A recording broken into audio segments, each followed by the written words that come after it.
We hope you enjoy this podcast. All our conversations are inspired by films we have selected to appear on SDG.vision. So go and take a look and be inspired by people and organisations who are making valuable contributions to the Sustainable Development Goals and making our world a better place for everybody to live. Now, sit back, enjoy, be inspired, and afterwards, go and take action. Well, welcome to the SDG Vision podcast. I'm Pierre Jones, and today we're going to be focusing on SDG 7, affordable and clean energy.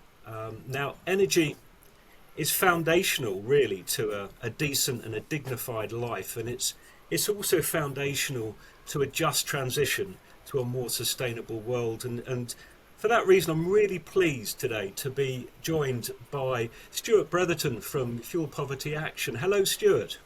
Hello, good to be with you. Great stuff. Good to be with you as well. Now, could we start, Stuart, perhaps by you explaining what Fuel Poverty Action is and what it does? Just an overview would be great.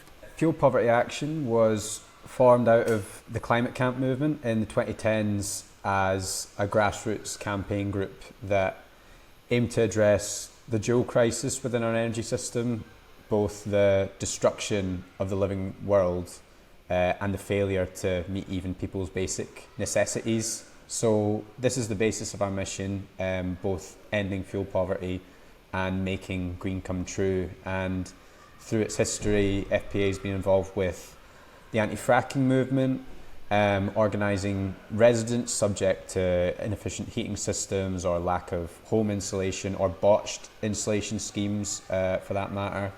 And our key focus in recent years has been our Energy for All campaign for every household to be guaranteed enough energy to meet its needs.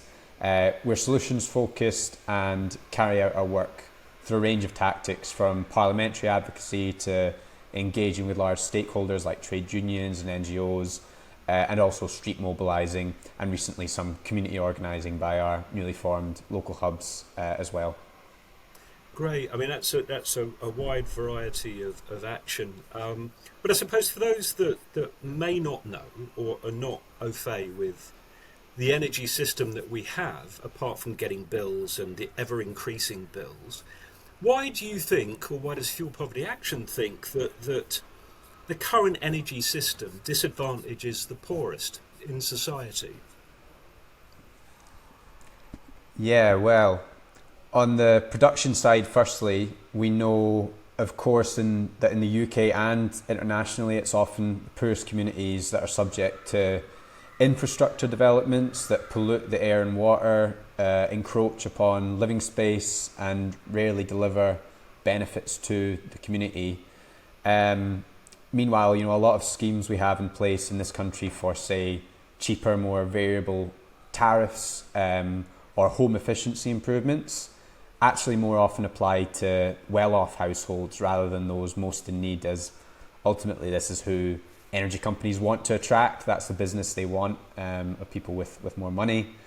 And on the supply side, the UK's energy pricing structure is actually upside down as we see it. Every household pays a flat base rate that's risen to over £300 a year in what we call standing charges. That's before using a single kilowatt of energy. So people who've gone without heating and hot water over recent winters, or too afraid to use their oven, turning off the fridge, surviving just on what's available at the food bank, even people actually cut off from their energy supply are still forced to pay these charges continuously. So ultimately, the less energy you use, it actually costs you proportionally more per kilowatt compared to someone who's, heating swimming pools and stables and leaving all the lights on in a mansion. And on top of this, at present, households that fall into energy debt are met with punishment. So during 2022, hundreds of thousands of households were forced onto prepayment meters, requiring them to pay for energy use in advance. And this is the most common way of people being disconnected from their energy supply in the UK. They can be particularly unsafe and unsuitable for disabled people, pensioners, and families with young children, all of whom may struggle to even attend, a local shop to top up their meter, whether they have the money to do so or not. So these are a few examples of how the current system is disadvantaging the poorest. Yeah, it's really interesting. I looked on your website and I was really shocked to I mean, I'm sort of vaguely aware of it, but sort of people who are forced into taking prepayment meters, and up until quite recently, I heard that actually they gain entry by force to people's flats or their homes, and forcibly put in a meter, which I found to be extraordinary in this day and age. Can you sort of speak to that? For those that don't live in the UK and haven't seen a prepayment meter, can you just sort of vaguely describe what it is? You mentioned about having to go to a shop to top up. Can you explain sort of what it is and how it works? Yeah, I'm quite happy to. So essentially, you have a physical, usually, card or key, was certainly the traditional means of doing so, that you have to take to, say, a corner shop, grocery store nearby, and you pay in, say, if you can top it up all the way. I used to have one, and we would top it up £50 at a time, and then you bring it home and plug it into your meter. Nowadays, you actually have some of them functioning via things like apps, which, as you can imagine, makes it kind of extra difficult for certain demographics. And you have to pay off debt in advance. So if you fall below whatever you top it up by, you're only getting so much out of that. So if you're £10-15 in debt and you put £30 in, you're only receiving £15 worth of energy. Sometimes people can even top up their meter and not realise that they're so overdrawn that they can't get the power back on. And I mean, as I say, this is clearly really difficult for people with, say, mobility issues, who can't attend the local shop. When I had a prepayment meter, it was also, you had to climb a ladder because it was up almost at the ceiling. So that's clearly not accessible. But even for people who are able, like myself, it's a real difficulty, say, when you're in the shower and just the water clicks off, the lights click off, you've got soap running down your face. Or also if you're asleep overnight and the fridge freezer clicks off and you end up spending the next day chucking out all the food in your freezer. So there's all sorts of difficulties that can. Of course, some people do prefer to have them, but it should be a free choice, and forcing people onto it as a method of punishment is something we won't accept. And is that, I mean, I read that there was a moratorium on this forced prepayment meters. Is that still going at all? So the moratorium has been gradually lifted on a case-by-case basis with certain energy companies. Most of the big energy companies are now technically allowed to return to enforcing prepayment meters. One outside of that is British Gas, who there is a specific investigation into due to a real shocking expose on their practices before the moratorium came. But that's been lifted since January. We're keeping a close eye, but we're not aware of many cases of it going ahead. I mean, the energy companies are clearly a little bit afraid, a little bit on edge, and we think that's good. We think that shows our pressure is working, and we will continue to monitor any signs of this practice returning. And was the moratorium because of the increase in fuel prices? Do you think that was the main... you can imagine that people, I mean anyone who is not super rich would be struggling to meet the rise in fuel payments over the last, 2 or 3 years. Do you think that was one of the reasons why? Because they knew people wouldn't be able to? Or? Well, it certainly wasn't the reasoning that the energy companies opted to stop, as what it did was send it into overdrive. We were having suddenly hundreds of thousands of cases of people being switched over, or warrants, because the official process is to go through the court and apply for a warrant, and This requires rigorous assessment of the individual's needs. They technically weren't ever meant to implement this practice for, you know, the people that I've mentioned, like in with additional needs and things. But we saw clear evidence of just batch processing going on. You know, there was one case, a court in the northwest of England, where nearly 500 warrants were granted in the space of around 4 minutes. So wow. that is impossible to... no real assessment of individual need there. Absolutely, yeah. So, but ultimately the moratorium came through pressure that built through everyone reacting to these scandals that were emerging. And presumably fuel poverty action were part of that sort of pressure through campaigns and... Yeah, so I suppose we were at the sharp end of things. There was pressure coming through a number of avenues from inside Parliament, MPs, particularly also some great stellar work from individual journalists who, you know, exposed stories like the one I've just mentioned, and also the case of British Gas was actually someone went undercover as a debt collector and showed that the groups that they were fielding this out to were just by no means abiding by regulations. And at Fuel Poverty Action's end, for one thing, we were putting significant pressure on sort of larger bodies than ourselves. That's a key part of our work. We're part of coalitions like the End Fuel Poverty Coalition with large charities with a lot more funding and weight than ourselves. So a key pivotal moment was when Citizens Advice, which certainly people in the UK will mostly be familiar with, a huge charity that have the government's ear, came out and said this practice needs to be banned. And we held several days of direct action in the form of demonstrations, vigils, warm-ups, also encouraging people to write letters. And it was actually following 4 days of action that the then Energy Secretary of the UK ordered energy companies to stop applying for warrants and stop enforcing them. I mean, that's a clear indication of the power of a mixture of pressure to attain a just solution to problems. You mentioned warm-ups there, and I'd like to ask what exactly is a warm-up?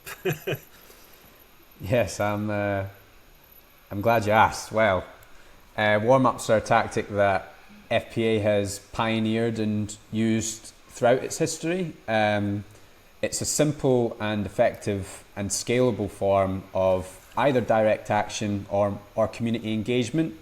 The principle is, because we can't keep warm at home, we wrap ourselves up warm and enter a space of our choosing to keep warm there.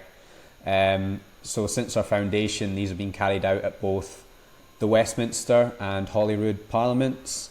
Just last winter, we hit key offices of British Gas, OVO Energy and Scottish Power, three of the worst offending UK energy companies. Also banks, shopping centres and community spaces like libraries to engage in conversation and even to actually invite people from the community in to keep warm together and, you know, be in solidarity rather than sitting alone, because it is a real isolating thing to be unable to heat your home and go cold, sit in the cold and dark. So you can choose the sort of aim and methodology of your warm-up, whether it's a sort of occupation or whether it's a community event.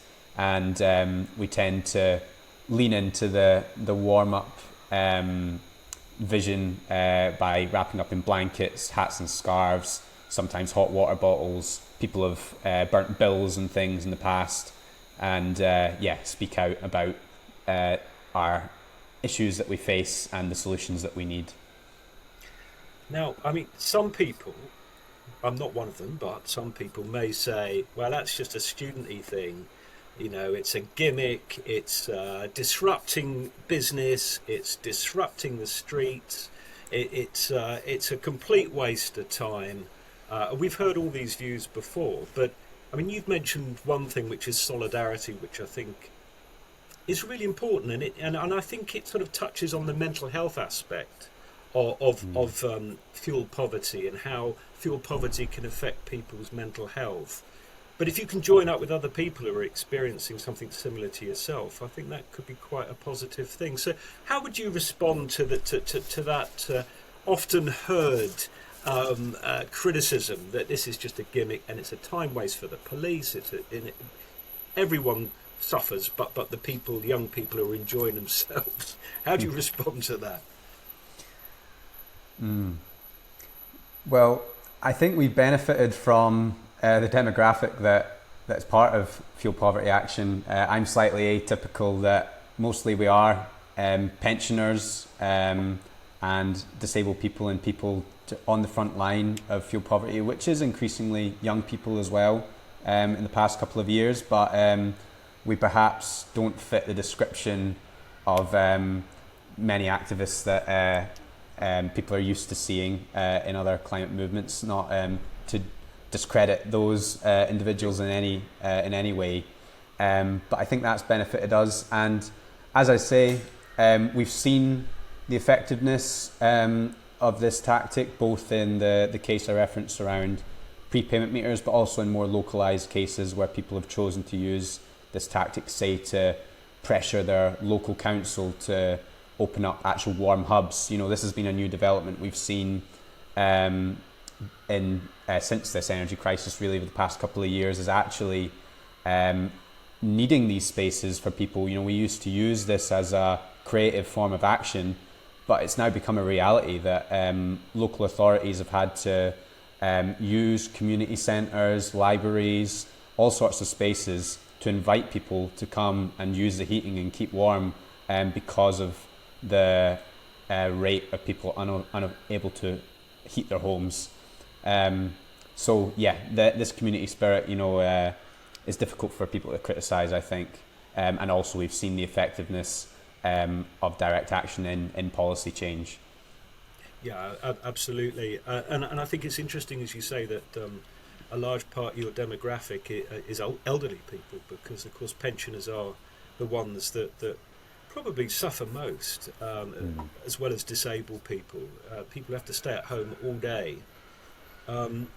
So yeah, I think that gives you, in some people's eyes, more legitimacy perhaps. But another criticism maybe, or negative view, it would be that, well, look, we know that it hits the poorest most, and we know that energy prices have increased. So why then are you linking the sort of just transition to green energy when, I mean, we've had an election recently in the UK, and one of the oft-heard points made by the Conservative Party, well, green energy is a luxury. We can't afford it. It will increase energy prices. So, what would you say to that? Well, in our opinion, it's not green energy, but our over-reliance on gas that we can't afford. If properly managed, when the sun shines and the wind blows, we could actually all be benefiting from free energy. At the moment, we're paying millions in subsidies in the UK to actually turn off wind turbines, particularly. That's in the UK. It's particularly wind that we benefit from renewably.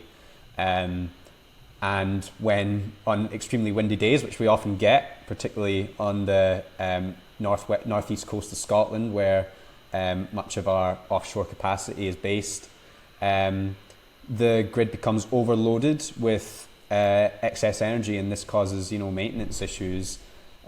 So through a similar concept that's been introduced in recent years called demand flexibility service schemes, where people are encouraged to shift their intensive energy use, like washing, to off-peak hours, late at night, after midnight, people staying up to do their washing.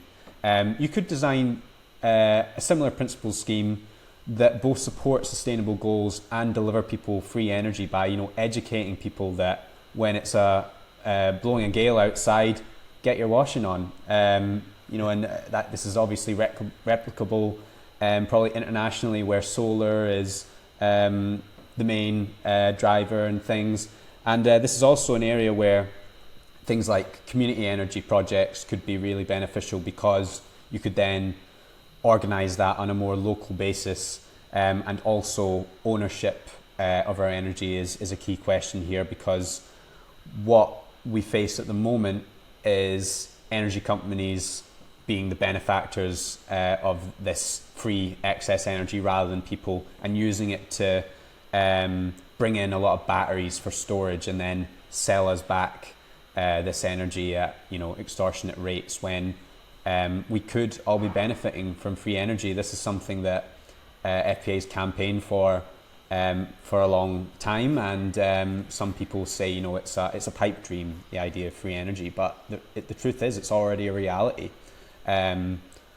So yeah, we should be benefiting from it in a distributed way. So it's part of Fuel Poverty Action's strategy for going forward is nationalisation of energy, including community energy in that mix? Well, this hasn't been our primary focus. We think this has been, a real strong conversation in the UK, not just in terms of energy, but we have essentially had almost all of our assets privatised in the past 40 years or so. Water is clearly a huge discussion at the minute, and of course the danger to our health service at the same time. And many people are talking about public ownership of energy, including the trade unions, for example. And we think that would certainly be a step in the right direction, but our response is more as a pathway to what? I always bring the NHS example. The NHS isn't purely such a point of pride for people in the UK because it's publicly owned healthcare. It was the principle of universal coverage, free at the point of access, health as a human right, and that's how we view energy as well. If you read the Declaration of Human Rights, energy fits as a necessity for everyone. So that's what we want to see public ownership deliver, is universal basic energy, essentially a guarantee of every household enough to meet their essential needs. And dare I ask, how do you think the new government in the UK, we've got a Labour government in the last couple of weeks, and they've pledged to set up something, is it Great British Energy or something to that name? How do you think they've been doing, and what do you think things are going to look like? Are they going to be a just transition, do you think? Well, in terms of people's bills, so far not so good in our opinion. To begin with, during the election they made a promise of £300 savings on our energy bills. This is obviously limited as a promise given the rate of increase people have faced since 2021, far higher than £300 in rises.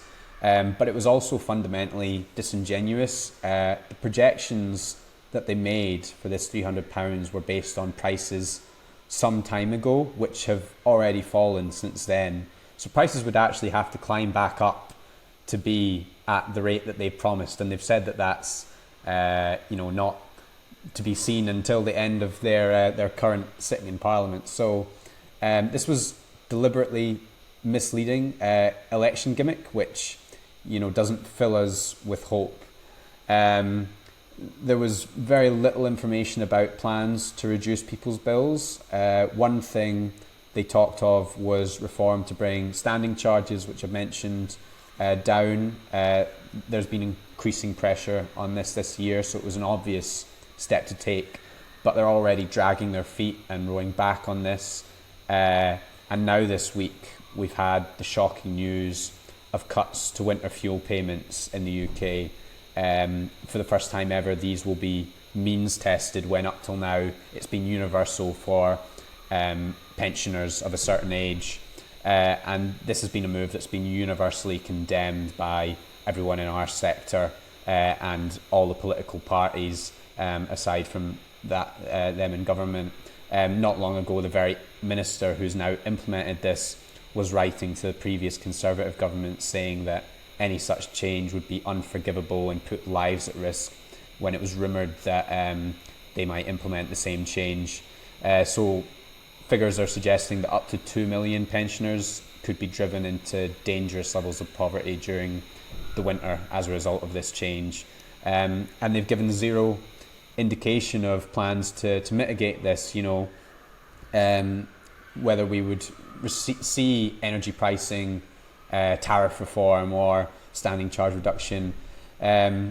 We've also seen in the UK they're actively ignoring guidance on what's been advised as the easiest way to lift hundreds of thousands of children out of poverty today, removing the two-child benefit cap.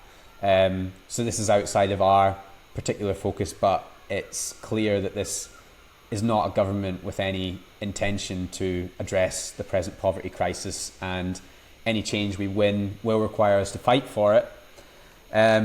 On the climate angle, we have seen some glimmers of hope. There's been a pledge to halt new licensing of oil and gas, which we know is, of course, hugely important, and also finally a lift on the onshore wind ban, which has been in place for a number of years in the UK.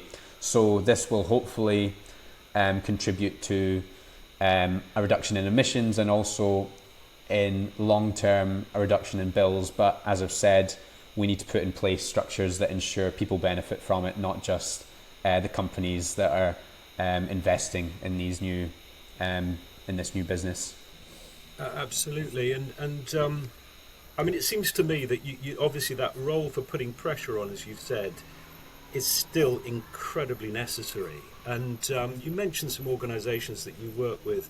I just wondered, SDG 17 is a partnership for the goals, and so it'd be really interesting to hear about what partners you work with and how you work with them to achieve real results.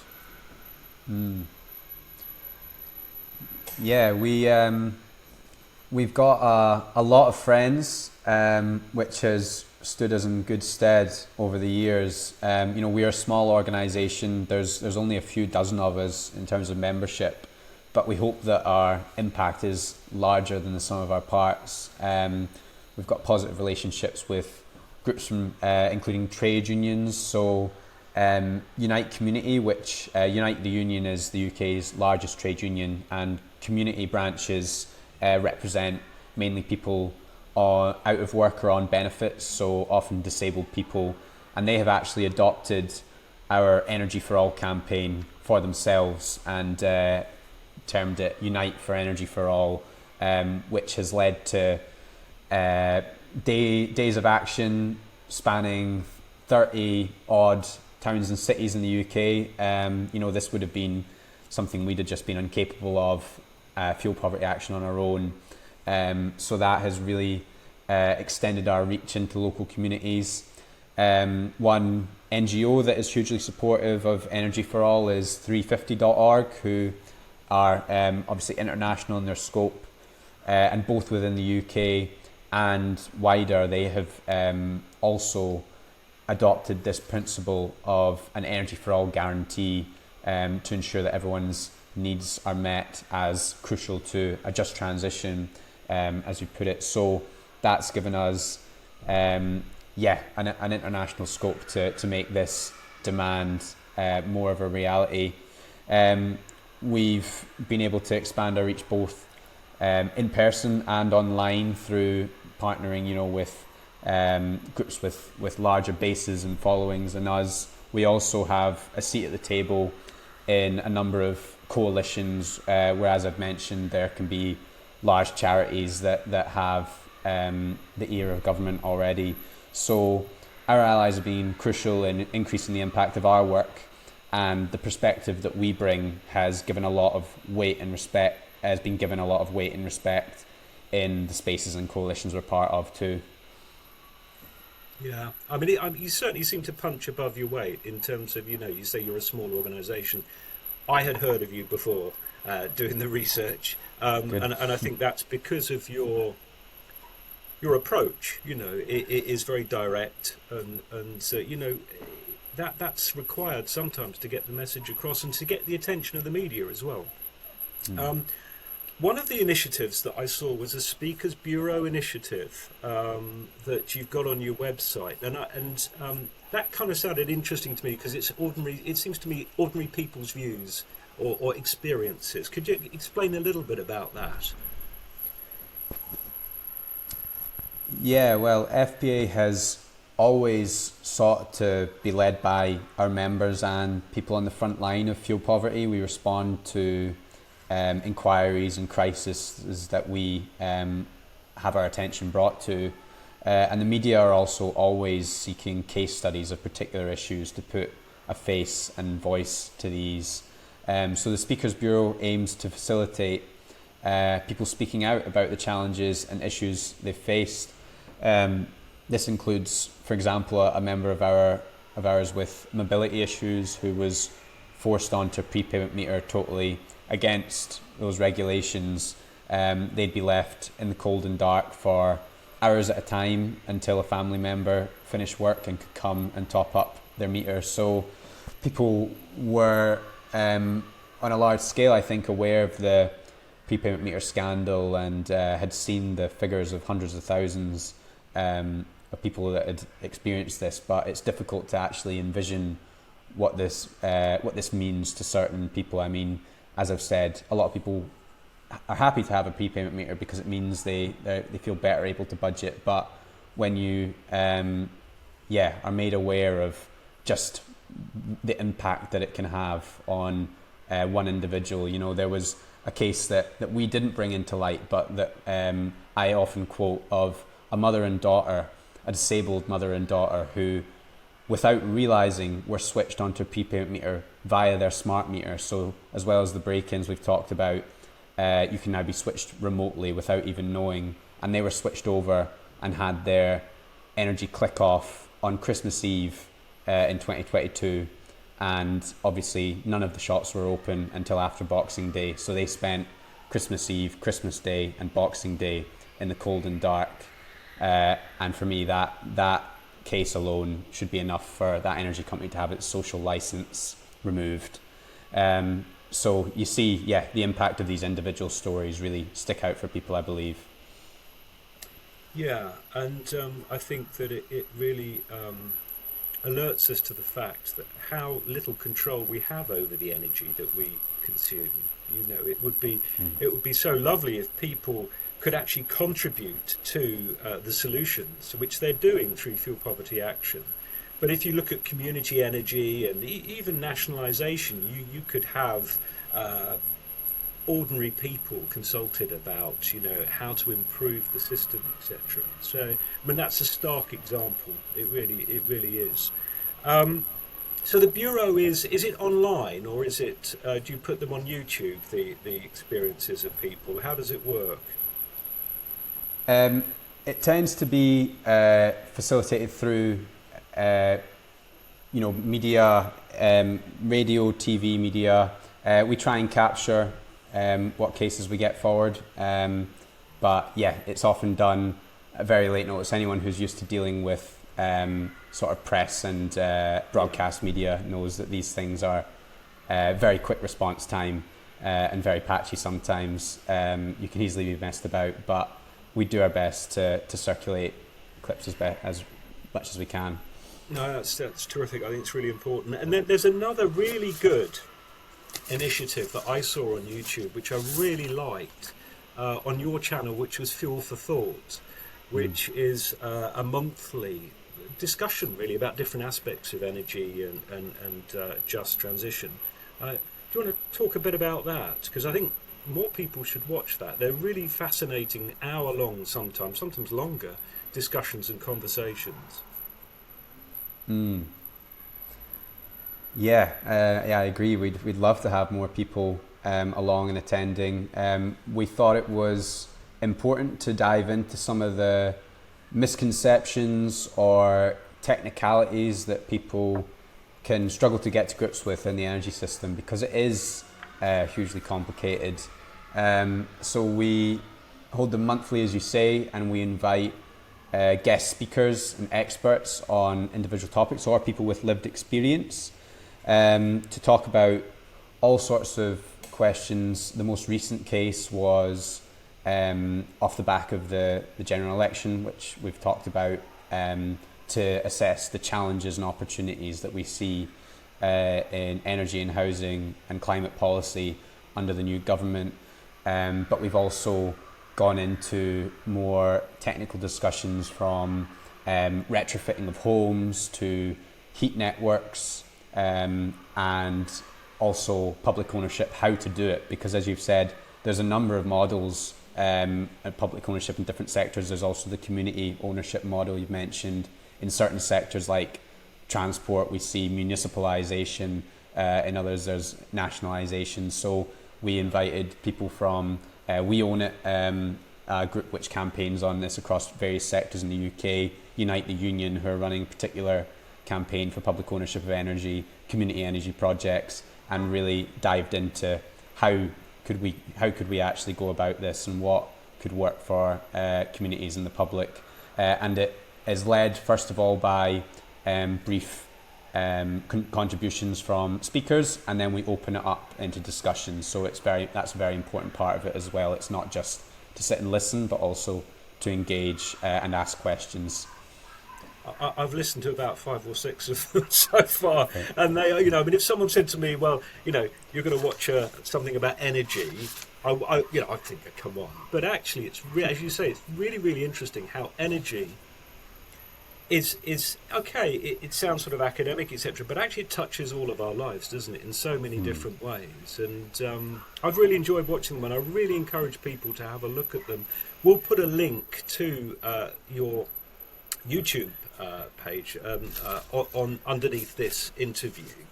Now, Sustainable Development Goals, is it something that Fuel Poverty Action is working in partnership with, or is it something new that they've heard about? Or could you explain a little bit, or say no, actually we've got nothing to do with it?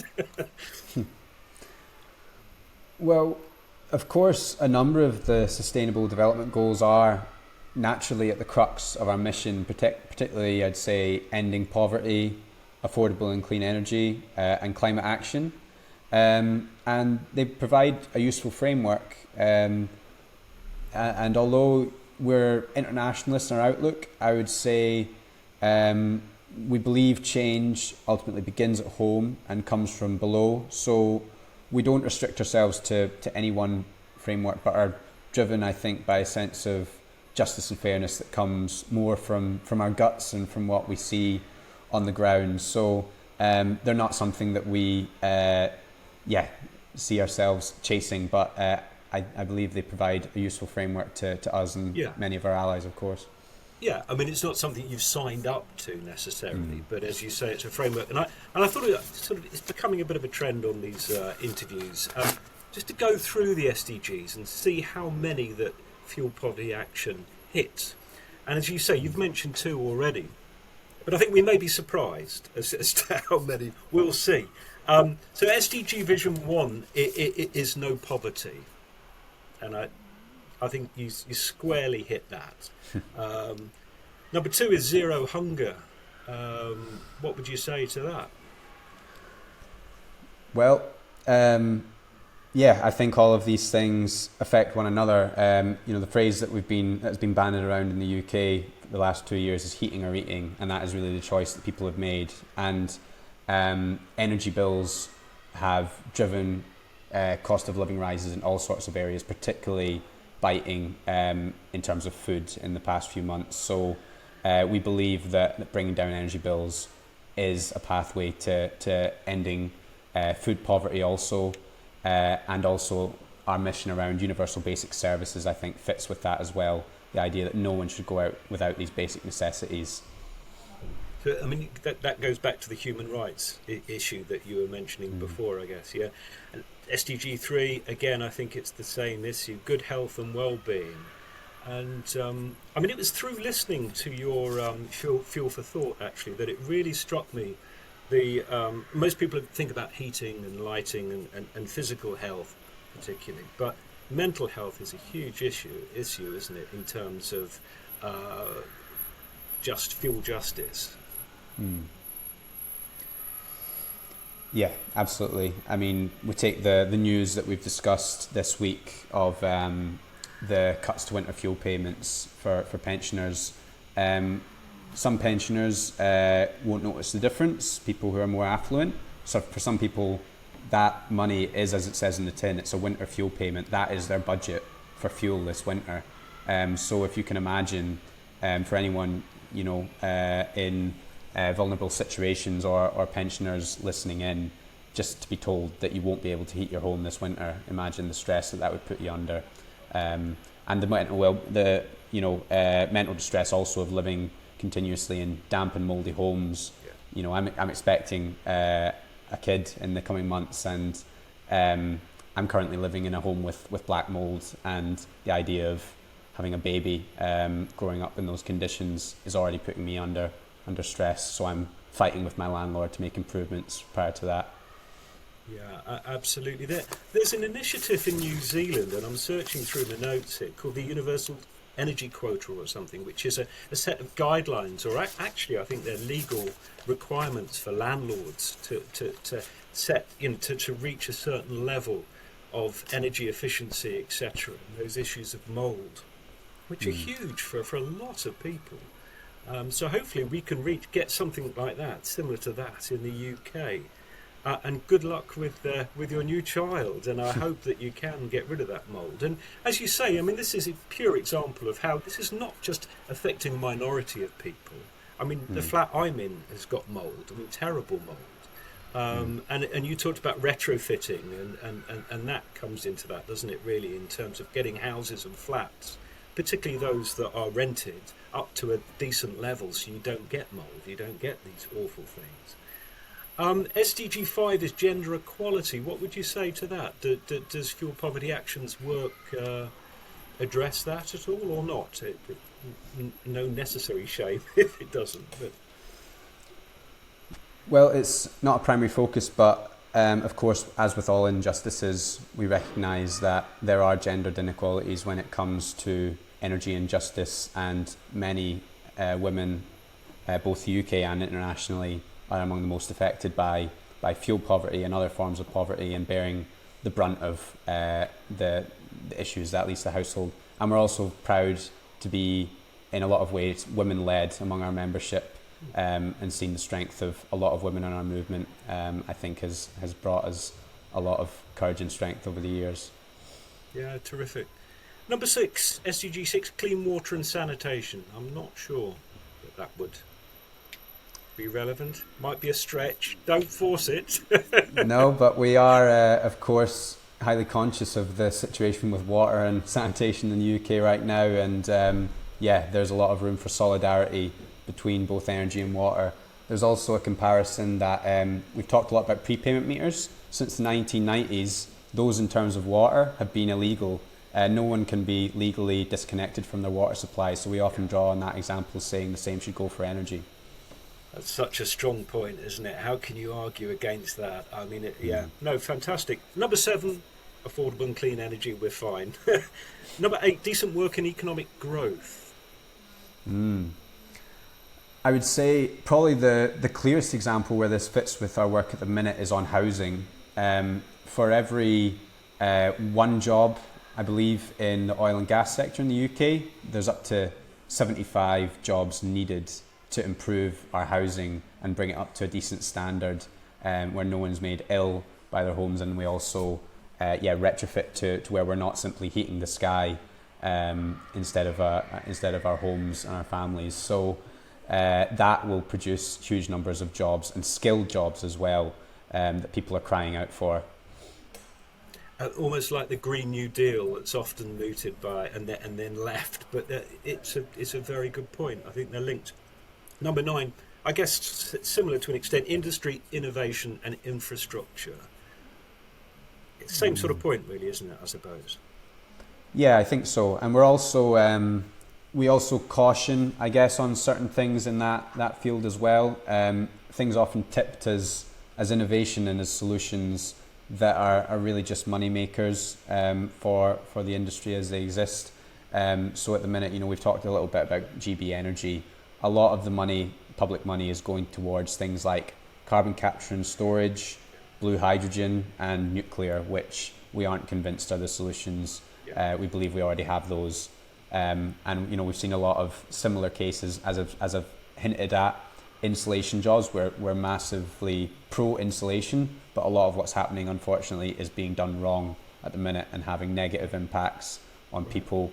The same goes for heat networks, which are supposed to be more efficient, but often lead to higher bills and are no greener than current systems either. So we do set our mission on making green come true and caution against some of these technical fixes that are sometimes put forward. Yeah, no, that's a good point. Number 10, I think, absolutely yes, reduced inequalities. I think that's a theme that's run throughout this, and it's interesting that there's a cross-cutting theme in the SDGs, which is leave no one behind, which I think really does influence your work hugely. Number 11, again, I think is clear that you contribute to sustainable cities and communities. Yeah. And number 12 is interesting, responsible consumption and production. Yeah, I'd say certainly, I'd say both of those actually. On the consumption side, in our Energy for All campaign, which I've talked about, we believe that could be funded through what the technical term is a rising block tariff, where you have this basic threshold for everyone, enough energy to meet their essential needs. And then when it comes to luxury energy use, heating swimming pools and mansions, that should be charged at a higher tariff, and that would actually incentivize people to cut out that use where it's unnecessary of energy. And of course, that could also be applied to the business sector, where some of the highest energy use is applied. Yeah. And I think if you put all that to a public vote, I think you get a pretty huge majority saying, yeah, that's the way forward. Number 13, climate action. I don't think we need to really talk too much more about that because you've mentioned it throughout. 14, I think we're going to struggle with is life below water. Perhaps not. Life above, perhaps, with wind power, but maybe not below. 15, life on land. Often I fall into the trap of thinking, well, everything's on land, but its focus is mainly deforestation and desertification and improving all that. So maybe not. 16 is interesting. Peace, justice, and strong institutions. Yeah. Well, we see ourselves as pro-peace. Certainly, we've the Fuel for Thought sessions that you've referenced. We've actually covered that, how our energy system internationally is obviously contributing to destabilisation and conflict in a lot of cases. And strong institutions, we've talked about democratisation of our energy system. I think is hugely important battle for the coming years. One thing that I got from your Fuel for Thought, one stat from your one of your Fuel for Thought sessions was a third of interstate conflicts since 1973 were caused by oil. Yeah. I mean, there's nothing sustainable about that, is there? So, useful.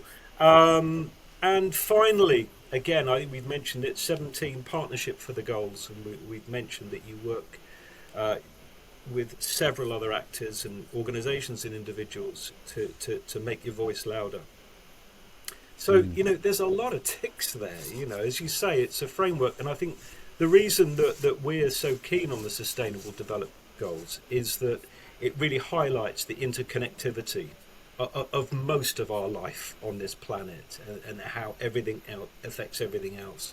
And energy is a clear point with that one. How do people get involved, or do you want people to get involved with fuel poverty action, Stuart? Absolutely. For just shy of a year now, we've had our first active local hub in Glasgow, and we're about to launch a second hub in Manchester. Meanwhile, as I've said, actions and events have taken place in probably up to 50 towns and cities across the UK in the past year, in support of our demands. The next day of action is planned in collaboration with the Unite for Energy for All campaign, working with branches on October 1st, when we're expecting energy bills to rise again by 10%. So people can stay tuned for information in their locality and attend events.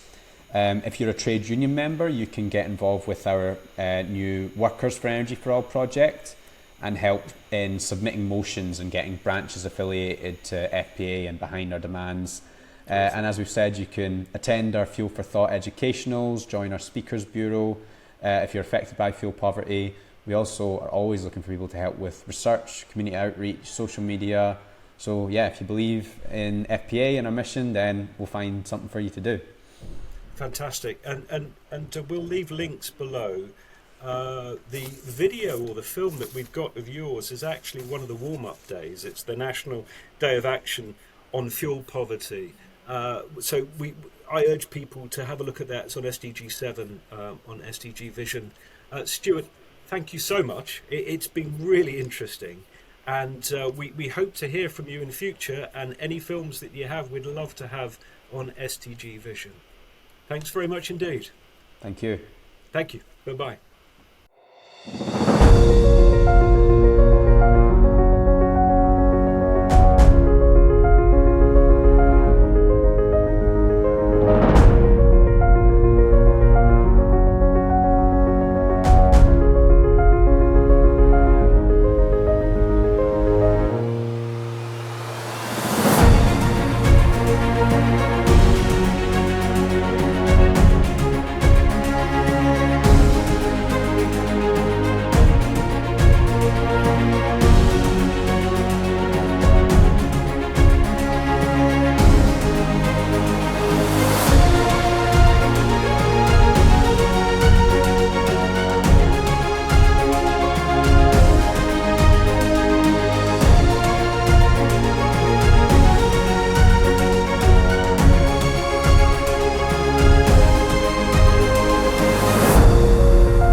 Now, if you enjoyed that, go and have a look at their film and many, many others on sdg.vision.